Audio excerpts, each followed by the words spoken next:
भगवती माँ का जिसको बोध करना है, आंख से नहीं होता है साहब, हाथ से नहीं होता है।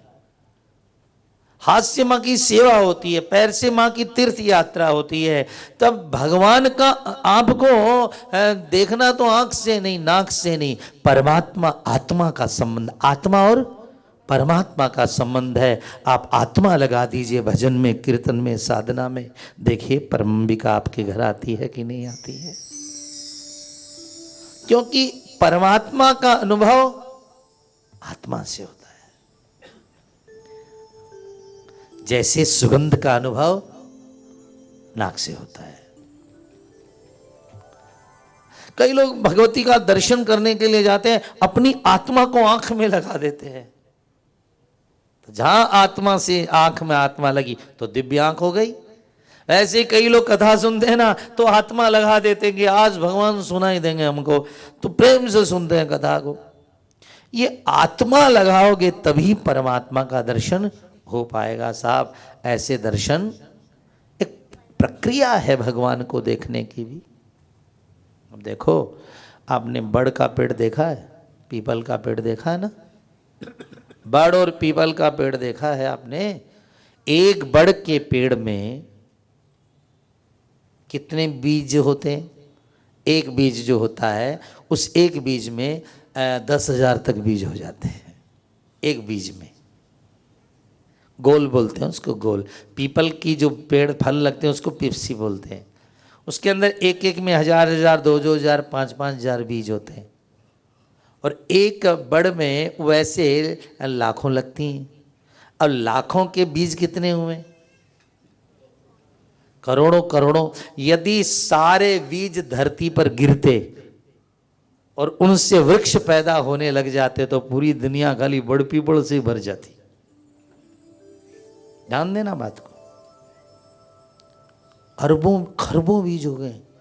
एक पेड़ में जब करोड़ों बीज हुए तो करोड़ों पेड़ में कितने हो गए? लेकिन भगवान ने कुदरत ऐसी बना दी कि बड़ और पीपल का जो बीज गिरता है ना, उससे वृक्ष पैदा नहीं होता। कितना छोटा होता है बताओ जी बड़ का बीज? राई के दाने से 10वां छोटा हिस्सा। हाँ देखिए, कभी बड़ के फल लगते हैं लाल लाल, थोड़ी राई के दाने से 10वां छोटा हिस्सा। इतना छोटा है, आप ऐसे रगड़ोगे ना तो बार बार रगड़ोगे तब आएगा एक, हाँ कनकी सी आ रही है कुछ। इतना महीन वृक्ष, और दुनिया का सबसे बड़ा वृक्ष पैदा होता है उससे। बड़ जितना बड़ा कोई नहीं है ना। हमारे कलकत्ता में बोटानिकल गार्डन में इतना बड़ा वट का वृक्ष है कि आज तक कोई उसकी शाखा नहीं गिन सका, कितनी डाल है उसको। आप बताइए, आपके यहाँ भी आप जाइए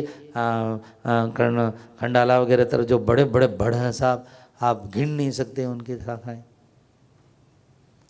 लेकिन भगवान ने कुदरत कर दी, क्या कर दी कि बड़ और पीपल का जो बिया गिरेगा उससे वृक्ष पैदा नहीं होगा। तब क्या है उसको पैदा करने का तरीका? चिड़िया, कौवा, कोई भी जीव जंतु पक्षी, उसको वो इतना कठोर होता है, राई से 10 हिस्सा कि वो वज्र से नहीं टूटे साहब, ऐसा कठोर होता है बीज। छोटा कितना है? राई से भी 10 गुना छोटा, पर इतना कठोर है वज्र से भी नहीं टूटे वो।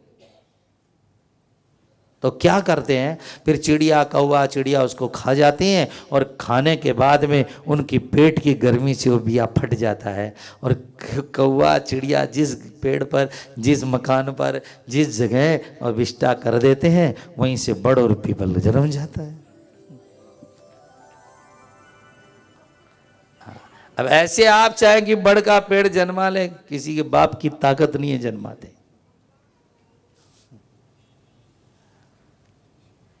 सब ध्यान दीजिए, हर चीज की प्रक्रिया है। इतना महीन, इतना बारीक बीज है वो विश्व का। तो मां दुर्गा की भगवती जो है ना, बीज रूपा है। वो इतना छोटा बीज है कि पूरे ब्रह्मांड को पैदा करने की शक्ति रखती है मां। हाँ हाँ, लेकिन आप यदि अपने जीवन में मां को प्रकट करना चाहते हैं, हाँ, तो जो मंत्र होता है, जो माँ का पाठ होता है, माँ की कथा होती है, किसी सद्गुरु उसको तुम्हें सुनाए, सद्गुरु से आप सुने तो आपके जीवन में भगवती पैदा होगी। जैसे चिड़िया खाने से बड़का वृक्ष पैदा होता है, ऐसे कोई सद्गुरु कृपा करे क्योंकि वो अपनी गर्मी से उसको, तो ज्यादा उलझन वाली कथा नहीं है, बस समझने की कथा है बाबा। जैसे कठोर से कठोरतम बीज चिड़िया के पेट में जाके गर्मी से फटता है और फिर वृक्ष पैदा हो जाता है, इसी तरह तुम्हारी साधना, तुम्हारा चिंतन, तुम्हारा भजन, तुम्हारे भजन के बीज को इतना पका देगा कि एक दिन परमेश्वरी तुम्हारे जीवन में प्रकट होगी।